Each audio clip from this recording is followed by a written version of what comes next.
Sa tribo nagpabiling binhi,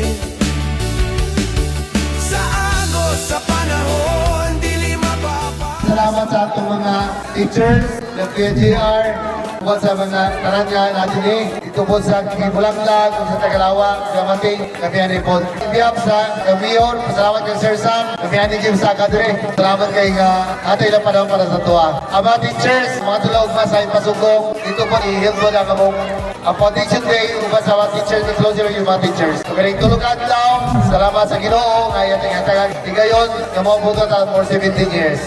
Ang kalibutan puno sa kahayag, kung atong kasing-kasing magpadayon, ang damgo mo tubo sa panahon. Ang napulog pito katuig nga kasaulugan human natukod ang salsalan ho katatao usa kalumad nga tunghaan sa sitio Maliwanag sakop sa barangay Kibangay nga nalaagan kaniadtong Agosto 14 ning tuiga.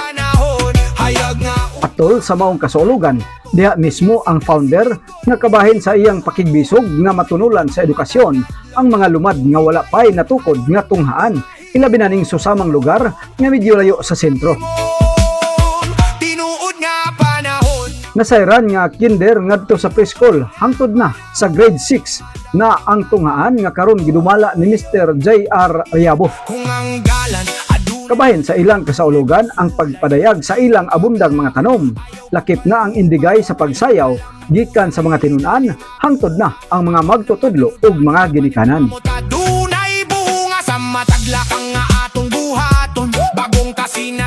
Sa kauyagan nga display sa ilang matag booth gawa sa utanon gikan sa high-valued commercial crops hangtod na ang root crops ug ihalas nga utanon nga pulos gitilawan sa mga hurado. Padayon sa damgo, ang panahon mo abot, panahon sa kadaugan nato, ablihi ang kasing-kasing. Mga laga no, lami kay ning biatag bukid kayo.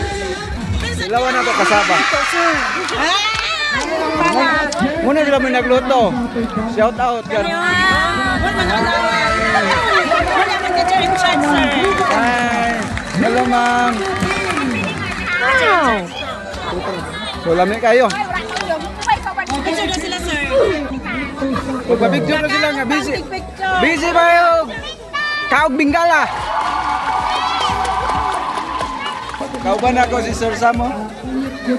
Nagtilaw og mga nitipod. Nga ugma, atong kaugmaon, atong himuon nga mahayag pirmi, padayon lang.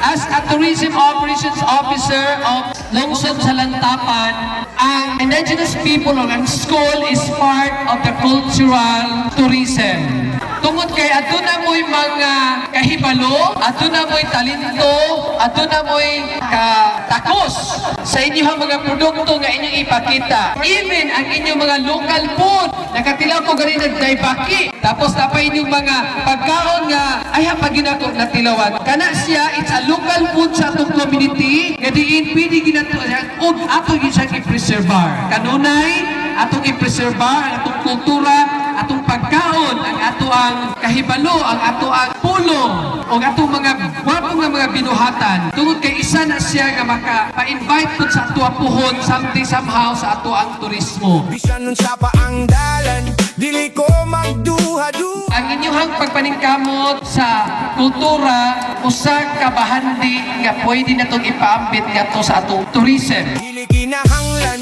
wala to nang adlaw sa kabukiran. Kaya dunay gamayng siga nga nagdanag sa kasing-kasing kanunay. Human sa unang hugna sa programa, nagpaambit si Father Bumbum sa ice cream ngadto sa tanang mulupyo nga gidugukan sa kinatibukan. Pahupay sa mainit nga panahon, pabugnaw sa mainitong kasaulugan sa lumad nga tunghaan.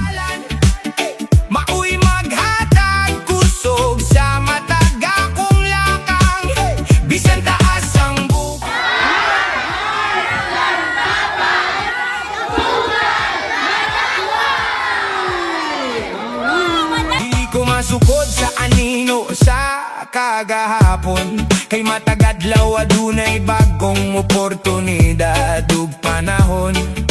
Ang akong Ang 70th year founding anniversary midala sa tema Mission with Passion, One School, One Family, and One Meaning. Muabot ang panganod, dili ko mungdang kaya nga kung pagtuo pa dayon nga mo sidla.